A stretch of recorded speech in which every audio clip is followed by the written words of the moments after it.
کلام مقدس میں سے زبور کی کتاب باب نمبر 2۔ قومیں کس لیے طیش میں ہیں اور لوگ کیوں باطل خیال باندھتے ہیں؟ خداوند اور اس کے مسیح کے خلاف زمین کے بادشاہ سفرائی کر کے اور حاکم آپس میں مشورہ کر کے کہتے ہیں، آؤ ہم ان کے بندھن توڑ ڈالیں اور ان کی رسیاں اپنے اوپر سے اتار پھینکیں۔ وہ جو آسمان پر تخت نشین ہے ہنسے گا، خداوند ان کا مضحکہ اڑائے گا۔ تب وہ اپنے غضب میں ان سے کلام کرے گا اور اپنے قہر شدید میں ان کو پریشان کر دے گا۔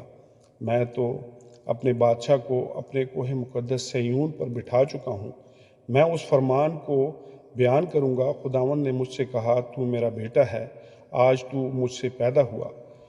مجھ سے مانگ اور میں قوموں کو تیری میراث کے لیے اور زمین کے انتہائی حصے تیرے ملکیت کے لیے تجھے بخشوں گا۔ ان کو لوہے کے عصا سے توڑے گا، کمہار کے برتن کی طرح تو ان کو چکنا چور کر ڈالے گا۔ پس اب اے بادشاہو، دانشمند بنو، اے زمین کی عدالت کرنے والو تربیت پاؤ۔ ڈرتے ہوئے خداوند کی عبادت کرو، کانپتے ہوئے خوشی مناؤ۔